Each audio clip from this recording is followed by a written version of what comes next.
Whether it's Russian politics, global strategy, or matters of religious sensitivity, Vladimir Putin has always appeared as a complex yet deeply thoughtful figure.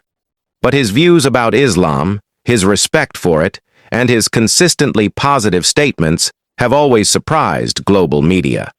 In a world where many countries portray Islam with fear, misunderstanding, or propaganda, Putin's tone has always been different.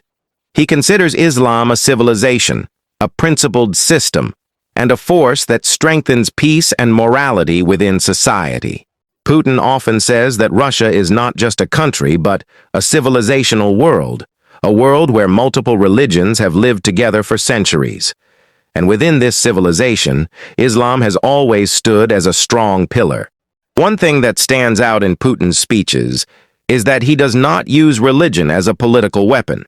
He sees it as a source of social stability, national security, and human values. At a time when Islamophobia was rising across the West, Putin stated, "Islam is part of Russia and will remain so. Those who see Islam as an enemy don't understand Russia." This statement reflects the foundation of his policies. During Ramadan, the Kremlin regularly hosts iftar dinners with Muslim ambassadors, scholars, and communities. Putin often says words that reflect his personal respect. Islam teaches us patience, family unity, and gratitude. These are the values our world needs most today.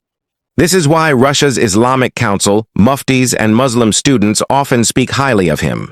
Putin once said that while Western societies are drifting away from religion, Islam still protects the family structure. According to him, Muslim societies maintain strong bonds with their families, and this is the secret of a nation's survival. Another major reason behind Putin's closeness with the Islamic world is geopolitical reality.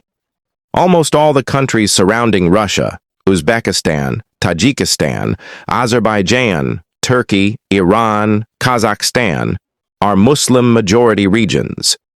Putin knows that Russia's future strength lies in cooperation with these nations. He doesn't see Muslims as just part of Russia's political landscape. He sees them as a moral force. He once said, "Muslims are among the most loyal citizens of our country." This reflects a president's trust in millions of his people. Whenever Putin visits Chechnya, he tells local leaders that Islam is part of Russia's identity. From the Grand Akhmat Mosque to Grozny's Islamic centers, Putin personally supported many of these projects. The reconstruction of the Cathedral Mosque in Moscow, one of Europe's largest Islamic centers, was carried out under Putin's direct approval. Few non-Muslim world leaders have openly defended Muslim sentiments the way Putin has. When blasphemous cartoons were published in France, Putin was one of the only major leaders who said, "We must understand that hurting the sacred sentiments of any nation is not freedom of expression. It is morally wrong." This statement echoed throughout the Muslim world. People said, "He understands Muslim pain even though he isn't a Muslim himself." His stance earned him respect among millions of Muslims globally. Putin criticizes the West for promoting insults to religion under the banner of free speech. For him, religion is part of human dignity, something that must be respected. To Putin, Islam is not just a religion, it is a complete way of life. He has often expressed admiration for Islamic principles like justice, morality, family values, equality, and gratitude. He once said, "Islam has played a major role in Russia's security and national unity." Putin's perspective confuses many Western analysts. He argues that large-scale Islamophobia never gained roots in Russia because Islam has always been seen as a neighboring faith, not an enemy. This is why in Moscow, Kazan, Dagestan, and Grozny, Islamic traditions are practiced freely, without restrictions. Under Putin, Muslims enjoy freedom of worship, traditional clothing, Friday prayers, fasting, Islamic education, and mosque construction, things often criticized or limited in some Western countries. For Putin, Muslims are an essential part of the Russian nation, but Western media rarely shows this picture. To understand his mindset about Islam, one only needs to look at a few core principles he follows. He separates Islam from terrorism. He supports restoring Islamic heritage.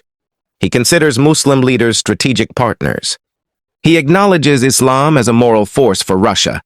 He stands against those who insult Muslims. He openly defends Islamic civilization. But perhaps the most powerful line he ever said was, "Islam is a religion of peace and justice.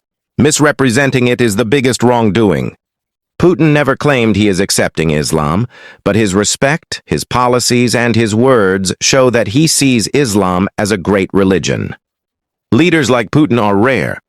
Those who combine power with respect for religion and maintain a positive view of Muslims. Putin's view of Islam is not a political necessity. It is a historical truth, a civilizational bond, and a respect that has existed in Russian society for centuries. This bond still lives today, and may grow even stronger in the years ahead.